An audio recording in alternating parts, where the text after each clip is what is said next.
এই যে দেখুন আজকে ক্যান্টিন থেকে এইসব জিনিসগুলো নিয়ে আসা হয়েছে। আপনাদের তো বলেছিলাম যে ক্যান্টিন থেকে নিয়ে এলে ওই জিনিসগুলো হাফ দামে পাওয়া যায়, কিন্তু বাইরে থেকে নিয়ে এলে এর ডবল দাম। যেরকম এই সব যে আপনাদের তো ম্যাগি দেখিয়েছিলাম, বাইরে থেকে 10 টাকা করে নিয়ে আসা হয়েছিল, কিন্তু এখানে এগুলো 8 টাকা করে, তাই তো 8 টাকা করে এগুলো নিয়ে হয়েছে। আর এই যে দেখুন চানাচুর, তারপরে এই যে ঝুড়িগুলো আছে, এই বিস্কিটগুলোও বাইরে নেয় 10 টাকা করে, কিন্তু এখানে নেয় কত টাকা করে, 8 টাকা করে।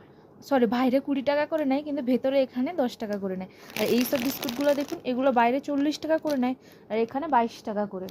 এগুলো সব দেখুন, এই যে সস, এই চকলেট, এগুলো এই ক্যাডবেরিগুলো বাইরে নেয় কত টাকা করে, 60 টাকা করে, 30 টাকা করে নেয় এগুলো, কিন্তু এখানে 20 টাকা করে নেয়। সব কিছু এখানে সব হাফ দামে পাওয়া যায়। এই যে দেখুন দোকানের ম্যাগিটা দেখুন কত ছোট, এগুলো কিন্তু 10 টাকার প্যাকেট, ঠিক আছে, কত ছোট দেখুন। আর এটা পুরো ফুল আছে, এটা পুরো ফুল, এটা ক্যান্টিন থেকে নেওয়া হয়।